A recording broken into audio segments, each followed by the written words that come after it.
Welcome, everyone, to our job hunting strategy seminar webinar today. We're really excited to have you. I'm Julian Guthrie. I'm the founder and CEO of Alfie. We are a company with two products, a suite of AI-enabled communication tools called Reflect, which will be rolled out to companies in the coming months. It is your private communication coach for more effective and inclusive communication. I think you will all love it. And secondly, which brings us to the reason we're here today, we have an app as well called Alfie, and that is for advancing women. We invite everyone attending this event today to join the Alfie business platform for free. You'll get more information on that. We'll put the link in the chat here. And once in Alfie, this is really exciting, you will be able to join the private Stage 4 Solutions group. It's called the networking group, Stage 4 Solutions Networking Group, I believe. And I am going to quickly hand it off because we want to get into job search, job strategies, and the support that we hope to bring. So after this event today, again, I hope you will join Alfie. We're partnering with Stage 4. We are aligned in advancing and creating opportunity at every turn.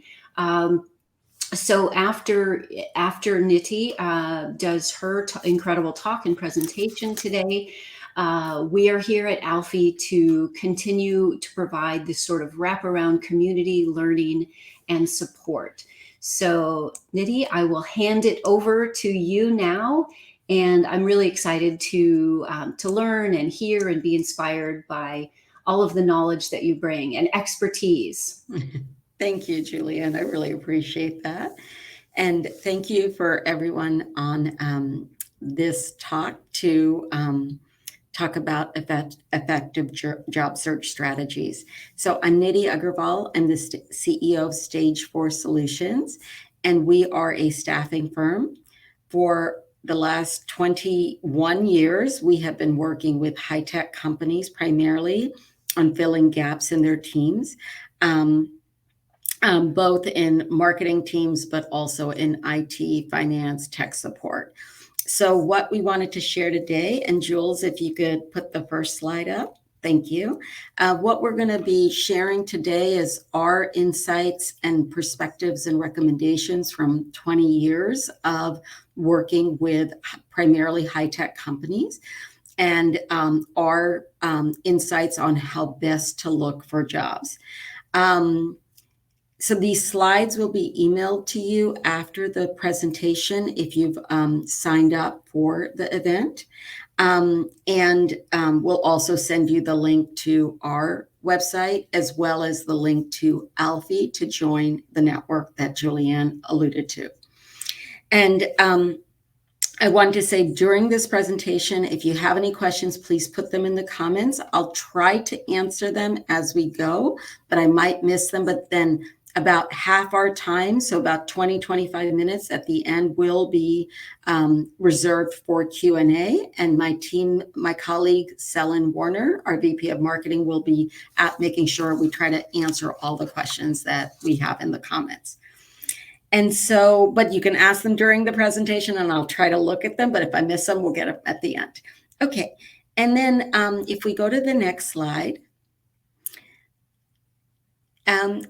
So, and everyone knows this, and perhaps this is why people are attending today. You know, the current job market, there's a lot of mixed news and frankly, a lot of negative news. You know, a day doesn't go by without reading of yet another company doing a mass layoff of tens of thousands of people. Obviously, that's a lot and it's scary. And depending on where you are in your job search, you know, if you're been laid off or you're in a situation where you're gonna, job is gonna end, or maybe you have a job, but you're just looking for something better. Depending on where you are in your job search, it could be really hard. But I did wanna say that there's actually a lot of positive news too that frankly, the media doesn't report on very much. So even in December 2022, so just a month ago, payrolls increased, and this is, national data from the Bureau of Labor Statistics, and unemployment is still only 3.5%, which is a historic low in our country. So while the job market is more competitive, there are still lots of jobs available, and many companies are still hiring. So it is overall still positive, but it might be a little bit harder to get a job this year than it was in 2022 when there was just a tremendous amount of hiring. So in this presentation, we're going to just talk about strategies that we think will work. And depending on what sort of job you're looking for or where you are in your career, some of these strategies may apply to you and some may not. So we're going to present them all, and then you all can pick and choose what makes sense for, your goals and your area of interest. So if we go to the next slide. So we want to acknowledge also that, again, depending on where you are, job searching is tough and it definitely takes a lot of time. But we want to encourage everyone to be positive. And whatever that means for you and however you create that positivity in your life is really important. We believe that if you have a positive mindset and that positive attitude, everything else will flow from that. We also think having a structured process is important so that you have a, you have a daily task list as opposed to just looking for the end goal.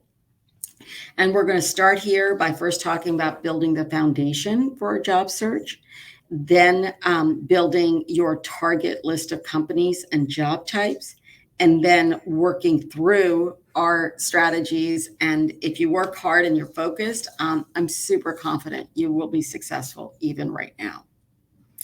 So if we go to the next slide, so obviously one of the foundational pieces you need to have in launching a job search is a resume. That's still needed, still a basic tool.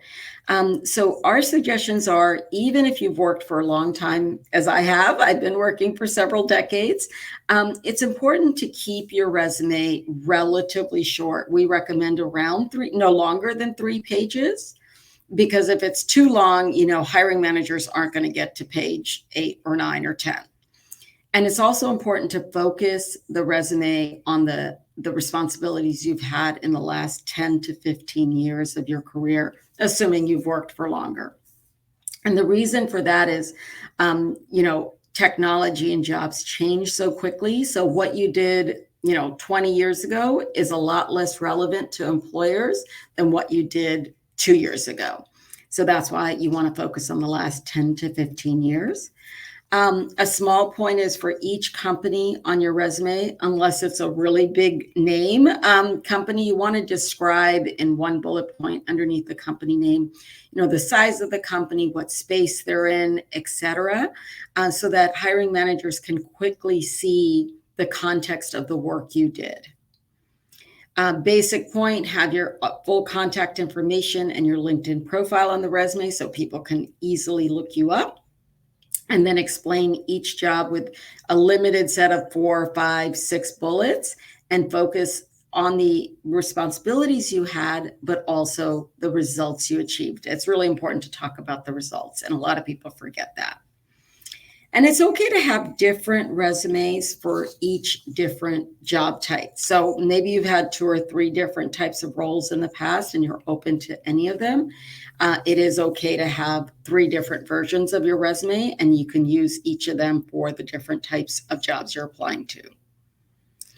And a lot of people don't know this, but when you register or when you apply to a job online, your resume typically goes into what's called an applicant tracking system. And many of these systems don't parse PDF versions of your resumes really easily. They make mistakes and the information doesn't flow. So it's better to apply with a Word version of your resume when you're applying online so that no information is lost. Okay, so if we go to the next slide, then for any sort of professional jobs, another foundation piece, obviously, is your LinkedIn profile. All employers go to your link, check you out on LinkedIn. That's almost even they go there first before reviewing your entire resume. So on LinkedIn, definitely have a professional headshot. And it doesn't have to be, hire a professional photographer, but have someone take a picture of you in a professional setting with professional attire. We think that's still important. And then in your headline in LinkedIn, you can describe yourself with the target titles that you're looking for. So what you've done, but also what you're open to. You can include on LinkedIn the frame that says you're open to work. This really makes it easy for recruiters to find you.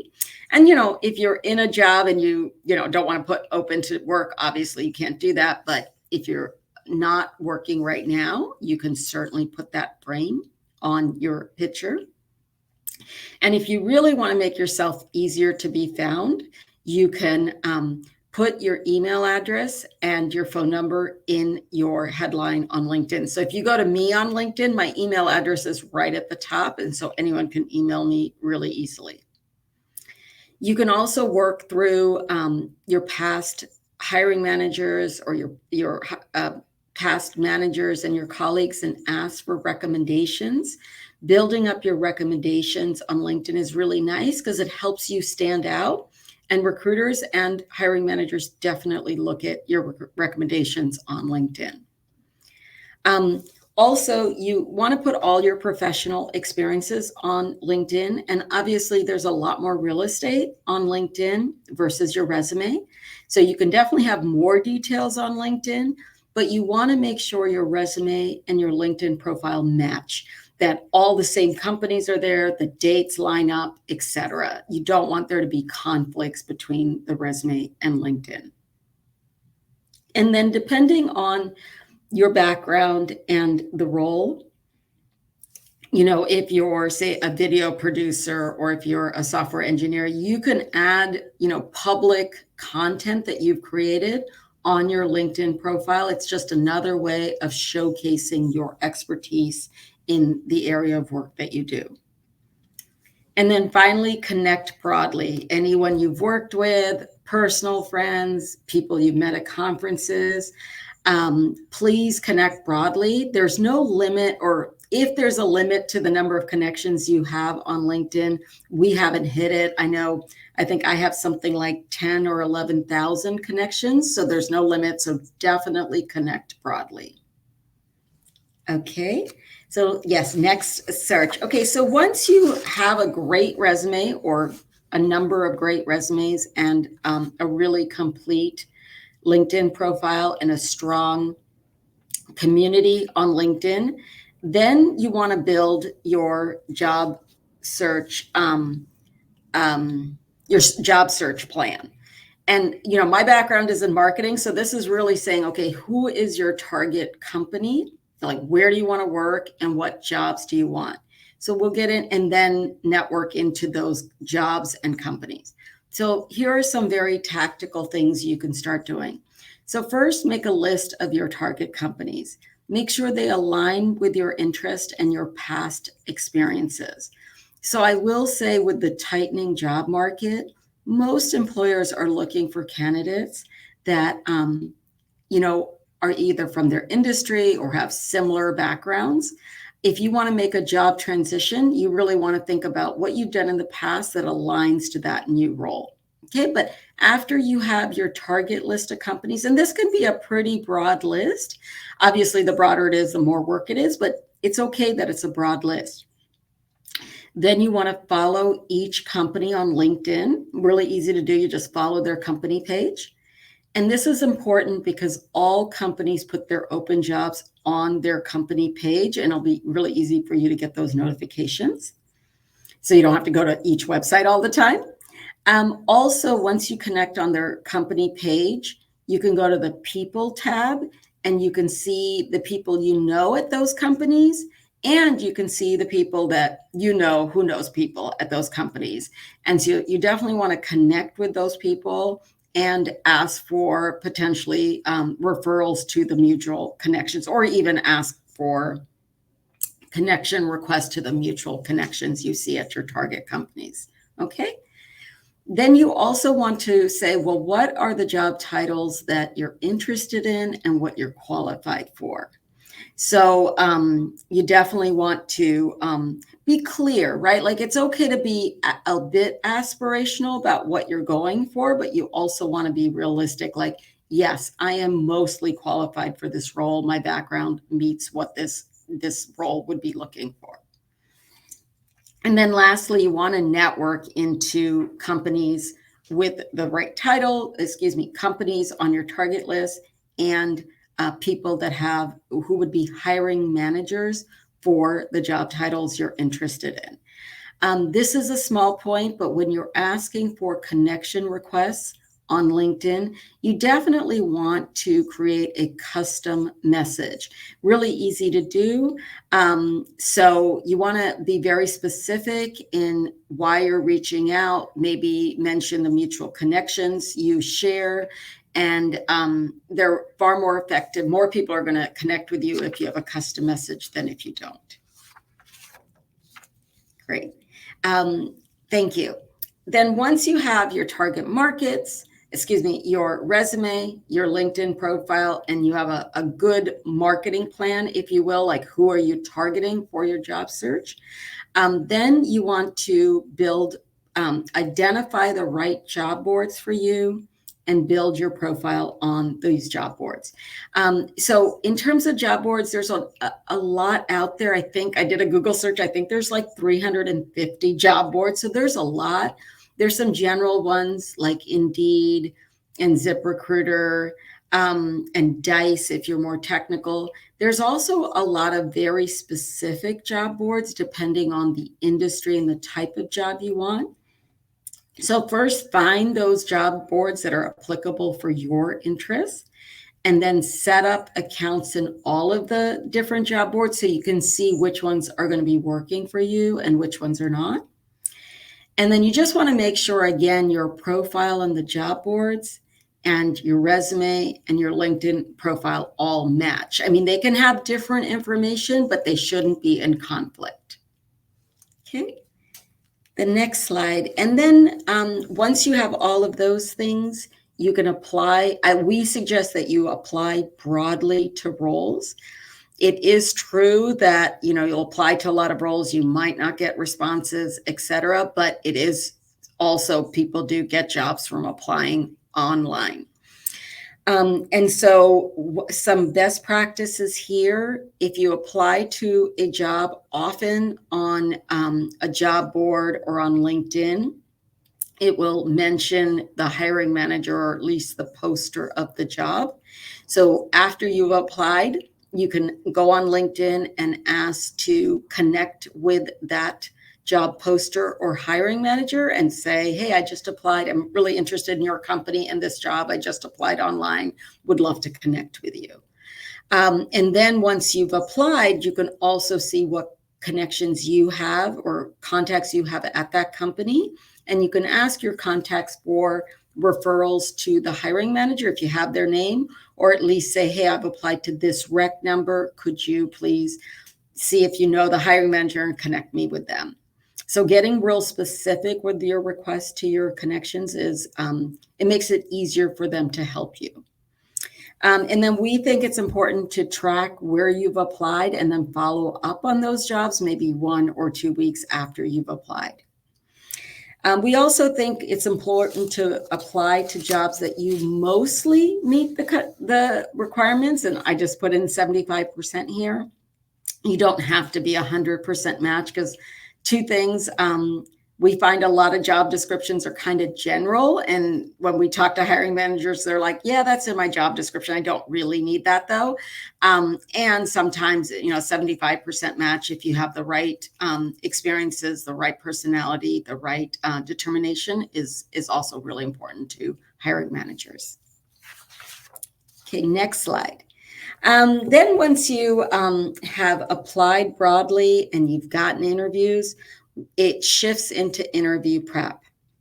With a lot of our candidates, we do find that people don't take the time to do this interview preps. But we think it's really important because it's an investment in time, but it's going to get you outcomes. So we recommend spending at least 1 or 2 hours per interview. And when we say interview here, it's more about like per company that you're interviewing for. So you obviously want to do the research on the company, their website, understand their products, their financial recent news. You also want to do research on the role. Like say you're interviewing for a marketing manager, an event manager role. You want to look at like what events this company is putting on, which ones they're going to be doing, what they did last year. If it's a different type of role, do the research on that specific role. If it's technology, see what technical news they have, etc. Then you want to look at the interviewers that you're going to be meeting with on LinkedIn. Ask to connect to them in advance of the interview, but also understand their backgrounds so you can allude to their backgrounds or any mutual connections or experiences that you might have. And then you want to prepare specific questions for each interviewers. It's really a red flag if you don't have questions for the interviewers. And the questions you prepare should be reflective of the homework you've done and your knowledge of the role, not necessarily questions that you really need answers to. And so really important that those questions be specific for each interviewer and the questions. And then this is, some people don't, well, frankly, many people don't do this, but we think it's the best practice that you should, like, the job you're interviewing for, you can brainstorm the questions you're probably going to get from the interviewers. So write down those questions, those potential questions, and then write up the answers you're going to have to each of those questions, like type them up and practice them. And we believe that interviewing is a specific skill that most of us don't use every day. So practicing for interviews is really important, and ask, friends or families to do mock interviews with you, because the more you practice your answers, the more you practice that skill, the better you're going to be, obviously. Okay, so let's go to the next slide. More about interview prep. So on the day of the interview, if it's a virtual interview, you definitely want to make sure you're in a quiet space, that you can be heard, you have a good internet connection. Since the interviews are scheduled, you always want to schedule them at a time you can ensure this.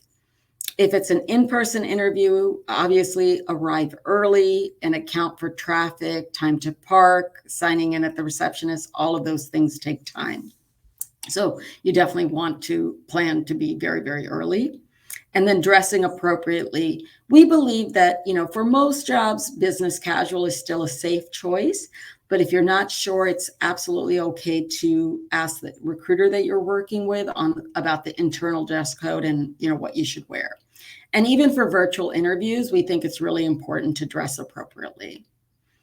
And then obviously be honest in the interview, but present your background and your experiences in the best possible perspective, and align those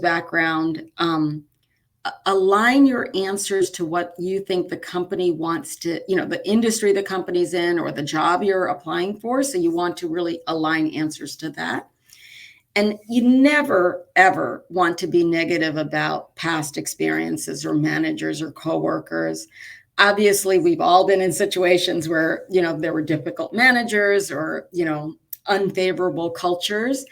But you never want to bring that up in an interview, because it's just too much negativity. You want to present even past experiences that perhaps weren't in a great fit for you, or there was a change at the company, but you want to present that in a positive way. And you always want to express interest for the role in the company you're interviewing for. You don't want to proactively mention, oh yeah, I'm interviewing at other companies, oh, I have another interview after all, several more interviews this week. Now, if an interviewer says, hey, are you looking at other jobs? Of course, you want to be honest and say, yes, you're interviewing broadly, but always mention that the company and the job you're interviewing for at that moment is your top choice. Okay. And then again, definitely be prepared for questions for each interviewer. And then after the interview, you want to follow up with each interviewer with a personalized thank you email. And you can allude to something in your conversation, maybe emphasize another point, or if they asked for past examples of content, you can send that. Or if there's an interesting article on their space that you alluded to, bring that up in the thank you note. So the thank you notes should be personalized, not just a great to meet you, can't wait for next steps, in an ideal world. And then this is our last content slide. I've covered a lot of information, but I wanted to give you an example of one of my mentees and the path that he took last year. And really taking the strategies we've mentioned and aligning them to achieve success in the job that he got in mid-December. So let me tell you a little bit, we'll spend a couple of minutes on this. So my mentee graduated with a degree in computer science about 2.5 years ago in May 2020. And last year at about this time, he was a software engineer at Google and had been there for about 1.5 years. While he really liked his job and had learned a lot, he really wanted to do something where he could make a bigger impact in the world. That was his really high level goal, but didn't really know what sort of industry, what sort of job he wanted. So he spent the summer of 2022 brainstorming kind of technology areas he was interested, his high level goals. Once he had those, he connected with VCs in the technology areas he was interested in, just blind emails or blind LinkedIn connection requests and in-mails. And he had a 80% hit rate of actually getting meetings with the VCs he reached out to. So very high. And then he also networked into different teams at Google that were in his areas of interest, just to learn and grow. He wasn't looking for another job within Google. And then he was able to meet with a lot of startup founders that were referrals from the VCs he met, again, in the areas of interest. And then somewhere in the middle of the summer, he narrowed his focus to the area of affordable connectivity, really connecting the unconnected in our world. And then once he had done that, he developed his target list of companies in that space. He used, tools like TechCrunch and Google to find, okay, what companies are in this space. And then he also attended like online and free conferences so he could learn more about the space and companies in it. And then in the fall of 2022, he started applying to jobs. So for all the startups on his target list, he connected with engineering and CTO leaders at those startups through LinkedIn. And he asked for meetings. He wasn't even applying for jobs. He was actually really just wanting to get conversations. And then with the larger companies on his list, he applied to the software engineering jobs online. And once he applied to the jobs online, he connected with the recruiters at those large companies to highlight that he had applied for a certain job and he was very interested. And then by the November timeframe, he had multiple interviews at multiple companies and got a job offer for his dream job in mid-December and started in the first week in January. So it was a long process, and this is a mentee that had a full-time job and was doing all of this on nights and weekends. So it was a lot of work, but definitely achieved success for his next step in his career. So that's our last slide. I wanted to close before we get to the Q&A. It's really important to believe in yourselves and stay positive. There is it's a lot of work, but you can be successful. Okay. So that's the end of the presentation. And I know there's been some questions. And so we'll just open it up to questions right now. And Selin, maybe you can, I know I can see some of them, but maybe Selin, you can point some of them out.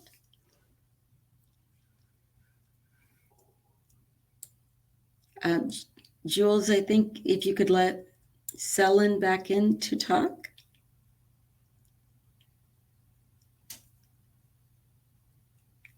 Okay, well, I'll just start with some of the questions that I see. So in terms of a recording and link to the session, yeah, it will be emailed to you if you registered for the event, okay? And then another question, how can we negotiate pay rates with recruiters? So we don't really, so our advice around Okay, pay, thank you, I'm here, Nidhi. Selin. Okay, I'll just respond to the pay rate Yes. question. So we think it's really important to ask.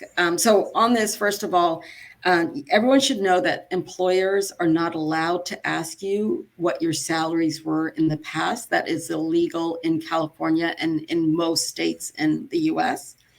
And so it's always best practice to ask the recruiters what the salary range is for the job that you're interested in. And the negotiation on salaries, that happens at the end. So you don't want to start negotiating in the first conversation, but it is a fair question to ask them what the salary range is so you can make sure you're in the same ballpark. And then at the end, once you have an offer, yes, absolutely. Once you have a verbal or written offer, it is okay to negotiate, but you want to be reasonable based on the role and the current job market. But definitely negotiate at the end. Okay. Okay, Selin, I will. All right. So first of all, thank you for everyone for attending our event today. And I see a lot of comments. I'm hoping that you all found it really useful for you in your job search. I'll start with the first question from Frank. Do employers look at personal websites that show our work and credentials in addition to resumes? I think they do. And I think for any sort of professional jobs, it is LinkedIn. But if you have links on LinkedIn, they will certainly go to it. And like, say, if you're a graphic designer and you have a portfolio, definitely put that on LinkedIn, et cetera. But yeah, they'll go to other sites for sure. Okay, thank you, Nidhi. The next question is, how does ATS address the 25% mismatch? I think this was about if you're at a 75% match to a job description, we said we can apply. So we have a question about it. Yeah, and so when I said 75%, I don't think it's a mismatch per se. It's more, it's okay to apply. It just really depends on the job. And I don't know what most employers do, but like here at Stage 4 Solutions, we don't rely on our ATS to just, tell us who the top candidates are. We look at every single resume. So there is a human looking at them. And I think at many other companies, people are looking at them.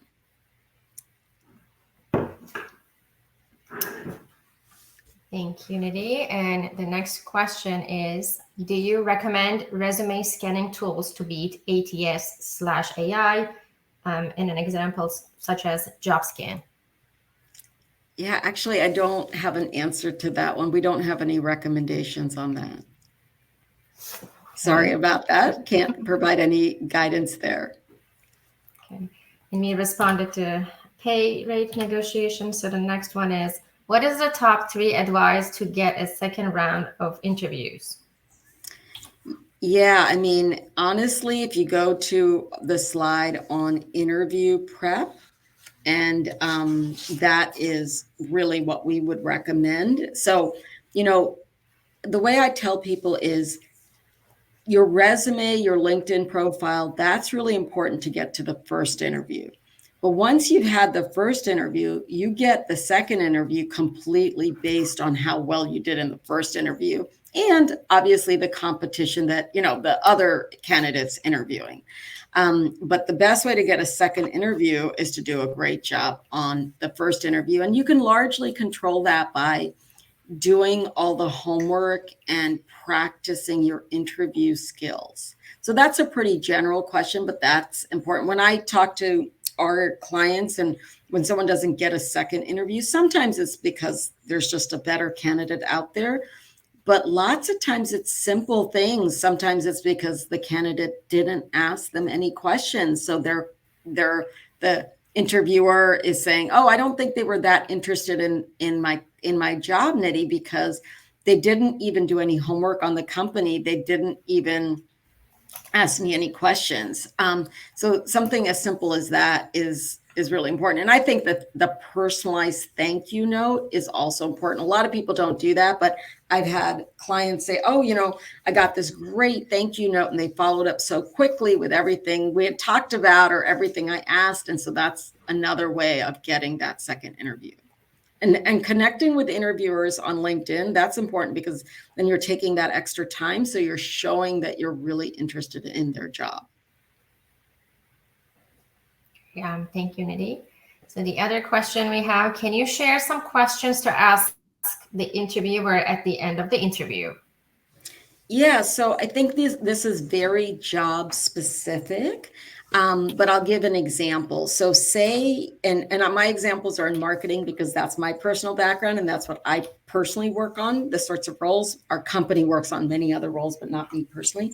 So say if you're interviewing for a partner marketing role at a high tech company, right? And then you do the normal interview, but at the end, you haven't talked about, like, say you're interviewing for a partner marketing role at, say, Hewlett Packard Enterprise. So what sort of partners they have. You have to market to them. That the goals is to drive more revenue to these partners. So at the end of that interview, depending on what was asked during the interview, you can say, "Hey, I did research on your partner network. It looks like you have channel partners, like you have VARs, you have distributors, you have SIs. I'm just curious, do you have specific marketing strategies and program directed at each partner type? And how do you measure the impact of each of those marketing programs? Like, do you have different metrics by partner type?" I'm making that up. Or maybe you have a question around, I looked at your website. It seems like you don't have a lot of system integrators, but looking at your solutions and your competitors, it seems like there's a lot of other system integrators that your competitor partners with. Do you have a strategy around building your SI, your system integrator network, so you can expand the partners in that area? So real specific, but shows your understanding of marketing and shows your understanding of partners for the type of company you're interviewing for. So those are some top of mind examples. Okay, I'll move on to the next one, and we are getting a lot of questions. So this is from Chris. You advise that we use the looking for work feature on our profiles for somebody who's not with a company, basically unemployed at the moment. Is there any reason at all they should not use that looking for work circle on their profile picture? Isn't there a stigma about being unemployed? Maybe we are uncomfortable advertising that to the whole world. But this is more of a statement, but yeah. Yeah. So I've had people say that to me, and I'm sorry, but I'm going to disagree. I think there is no stigma around being unemployed. I think there's no stigma around being laid off.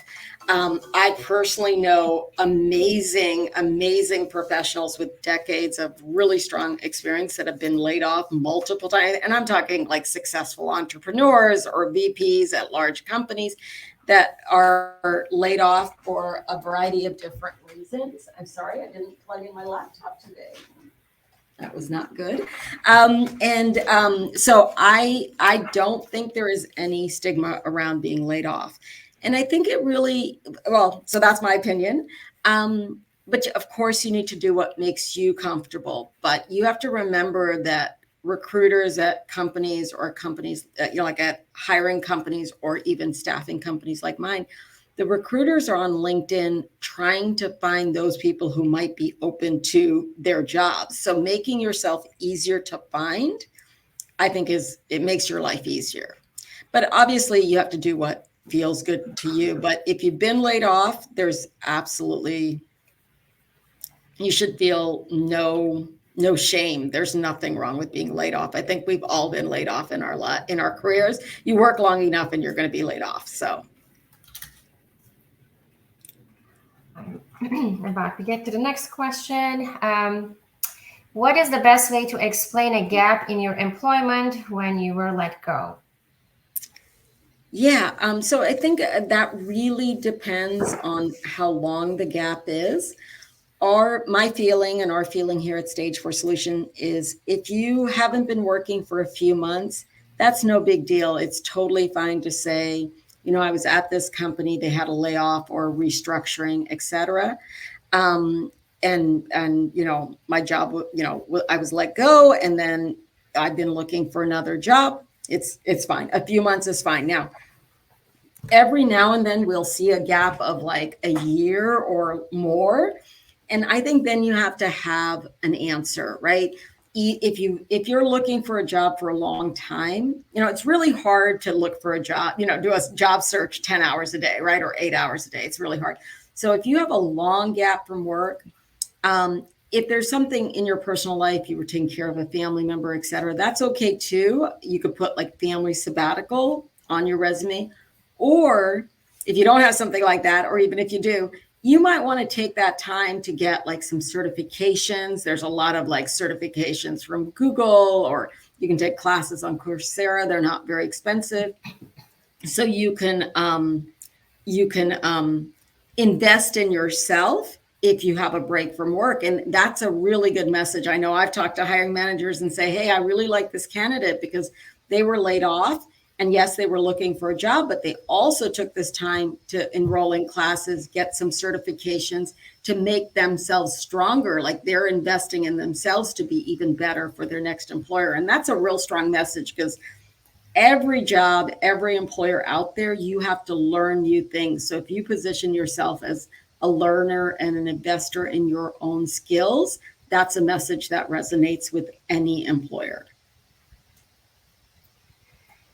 Thanks, Nidhi. I'm moving on to our next question. Are there specific strategies you recommend for developing your own professional brand, and as they relate to standing out in a competitive market? Yeah, that's such a general question.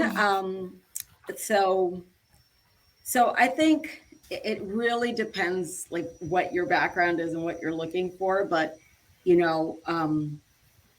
I think we talked about having recommendations on LinkedIn. If you're, and I don't know as much about like the engineering world, but I know you can develop your own programs, put them up on GitHub to showcase, hey, this is the capabilities I have. You can get those certifications. If you have a sort of role where you can speak at industry events or run your own meetups to share your knowledge, develop yourself as a thought leader, create content that you can post publicly. All of those are tools to stand out in what is going to become a more competitive job market. Thanks, Nidhi.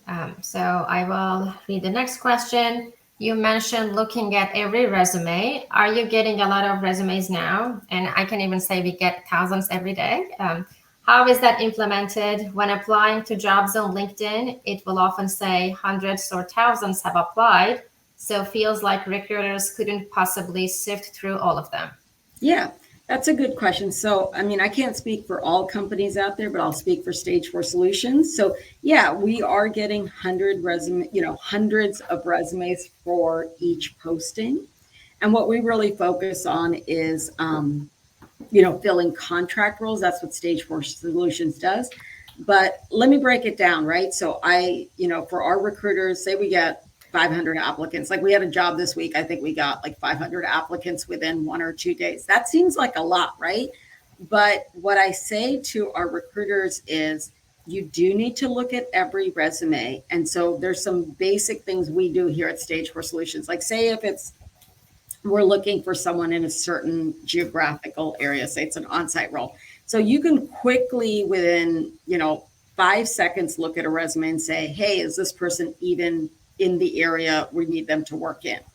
And then you can take another 5 seconds and say, okay, are they a rough match for the role? Like say if we're looking for a marketing manager, are they a marketing manager? That takes another 5 seconds.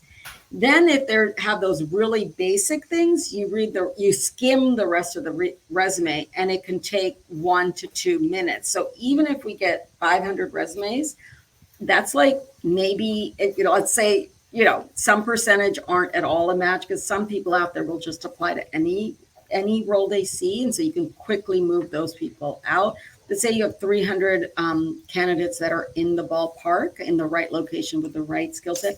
You can take 1 minute per those 300 resumes. And that's only, if I do my math correctly, 5 hours. So that's like half a day to look through all those resumes. So we do look at every single resume. That is our policy, and we can go through the resumes very quickly. Thank you, Nidhi.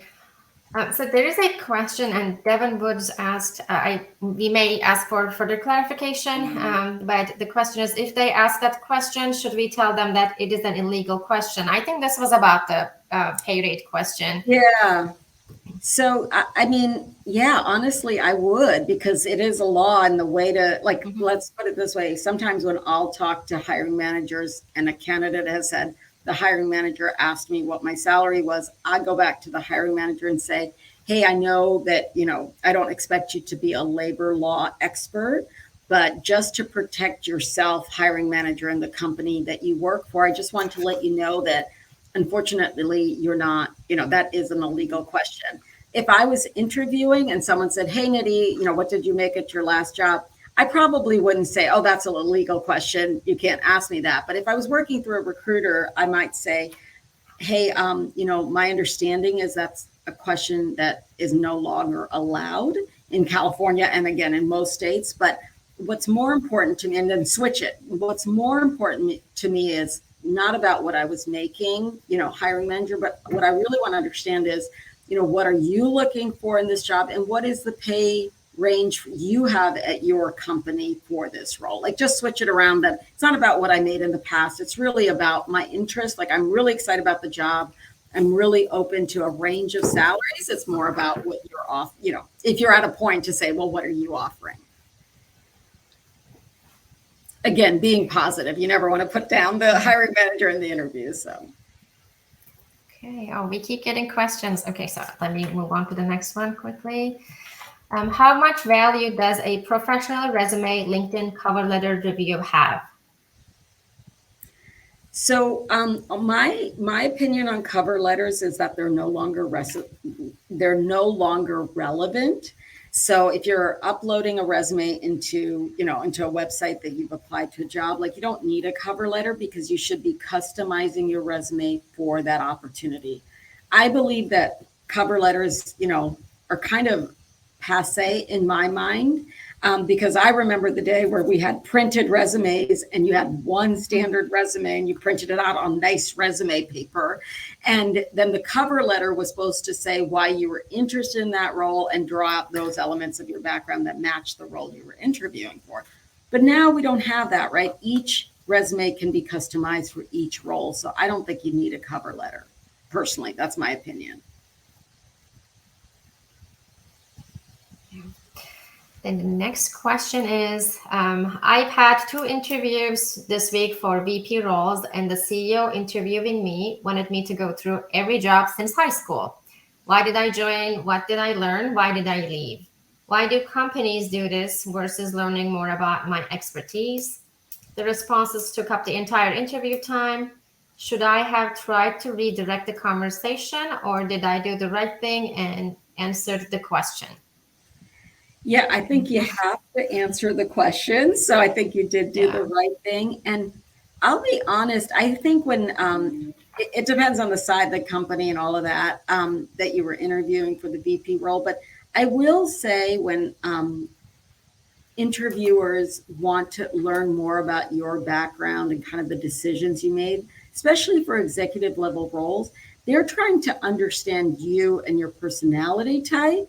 And they want to just get to know you better and how you make decisions. So what I would probably say is, like, yeah, you have to answer the question, but maybe do it quickly. And I don't know if you got that job or not, but sometimes when someone focuses on something that seems so irrelevant, it is because everything else, maybe they already know that you have the right skills and the right experiences and they want you, they just want to get to know your decision-making process better.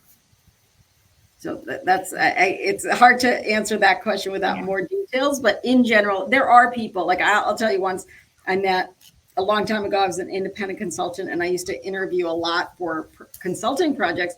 And I had a startup CEO said, okay, Nidhi, tell me about yourself and start at birth. And I thought that was really weird, but he just wanted to get to know me as a person. And frankly, it was a really fun conversation. So Nidhi, we have two questions about actually almost relocation about foreign candidates. So I'll start reading one of them. Do you have any advice for looking for a job for relocation to another country? How to ask the recruiter about relocation packages? I'm afraid to show that I'm interested in relocation and not in this role. Yeah, that's a tricky one. That's a really tricky one. I'm sorry to the poster of that question. I think that's Sergey. I can't answer that because unfortunately we don't have any experience with hiring people that need to relocate. So I'm really sorry, but I could guess at an answer, but I don't have any, good advice for you on that. Nidhi, we have another question about the foreign candidates. I'll just ask it, but I know we don't really do it. But what recommendations could you give foreign candidates when inserting into the workforce here in the U.S., probably when they want to join the U.S. workforce? Yeah. So I think, again, unfortunately, I don't have great answers for you, Anna. I think you have to still apply for jobs. I think if you're talking about visa sponsorship, I do think it's fair early in the conversation to say, does the company sponsor, say, H-1B visas? Because you don't want to be wasting your time or theirs. They should be asking too, but yeah, I would just bring it up earlier. I will say, given the more competitive job market we're going to see, I think it's harder, but I think it all goes down to specific skill sets. So like a personal friend of mine was based in Australia. She was a data scientist for health data for one of the states in Australia, and she wanted to move to the US last year. So this is very recent, like in the fall of last year for personal reasons. And she applied to the same, she applied to jobs at companies that she was going to be a data scientist for health data, but in America. And she found a job within a couple of weeks, and they did visa sponsorship as well, because she was so very well qualified for the specific role. So I think if you're applying from a different country or you need relocation, the way to make those things happen is if you are like the perfect fit for the role that the company's looking for. Right. So we have two more questions, and I hope I did not miss any others.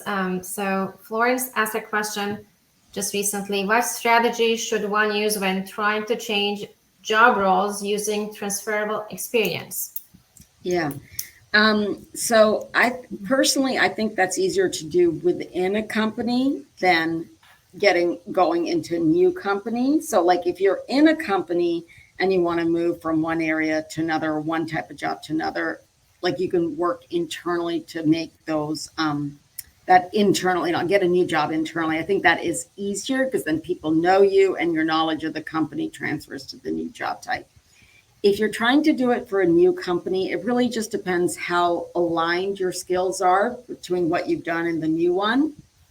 Or another approach is if you take a job that you are 100% qualified for, take that first, do it for a year or so, and then do that internal transfer. So again, it's a little hard to answer that one without more specifics. So. Mm-hmm. So Adam's question, do paid professional resume reviewers or writers have value, or is this something you can do on your own with some research? Yeah, I think I've never worked with a professional resume writer. I think you can do it on your own. The only thing I would say is I would do it on your own, but then I would have like professional friends or, ex-colleagues that are in your field review that resume to give you advice. I think someone in your field is going to be a better resume reviewer than a professional resume writer. That's my opinion. Thank you, Nadine. We had a follow-up question about the cover letters. What if the cover letter is required? Maybe some employers still require it. I'm not sure. Probably, maybe this person had an experience like that. If you want to do anything. Yeah, if it's required, I suppose you have to do it. And then I would summarize your resume and your interest in the role. I haven't personally seen that, but I don't obviously know every company and every online application out there. Let's see. Okay, one last question I see. How can I keep employers and recruiters interested in my resume and profile? Seems they have the tendency to ignore candidates or when interviewers ignore candidates after the interview. Yeah, and that's true. That's hard, but it does happen. It's just a bandwidth issue. So I think in terms of keeping, people interested is you can always apply to new jobs at the company. I know even candidates here at Stage 4 Solutions will think, oh, they interviewed for one job, say, a month ago, and we're going to remember them when we have a similar job. Like we definitely try, and I know I definitely try to say, hey, I interviewed this person a month ago for something similar. Let's call them up. But the reality is it's easy to forget and people are busy. So applying for new jobs at that company, you can follow up with emails or LinkedIn messages. So I think that's just the way to do it, but always be positive and also know that sometimes people aren't giving you information because they don't have the feedback to give, like maybe a decision hasn't been made. I think you can also, another trick here, and I know my mentee and I worked on this, a company my mentee was super interested for, and he was waiting for them to make a decision on a role, the first role he interviewed for there, and he wasn't getting an answer, so he crafted a really nice email kind of thanking the CTO for their time and really outlining how much he had learned through the interviews, and also saying, listen, if I'm the selected candidate, I'm super excited, I will take the job. But if I'm not, I still want to thank you, hiring manager, for giving me the opportunity to get to know you and your industry. It's been fabulous. And it was kind of a bold message because, it's like they hadn't made a decision, but I thought it was well crafted. And the interesting thing about my mentee, I didn't bring this up, but he was declined from a senior engineering role that he first interviewed for because he wasn't qualified and he kind of knew it. Then they asked him to interview for another role that he was also not qualified for. And then they actually created a role for him.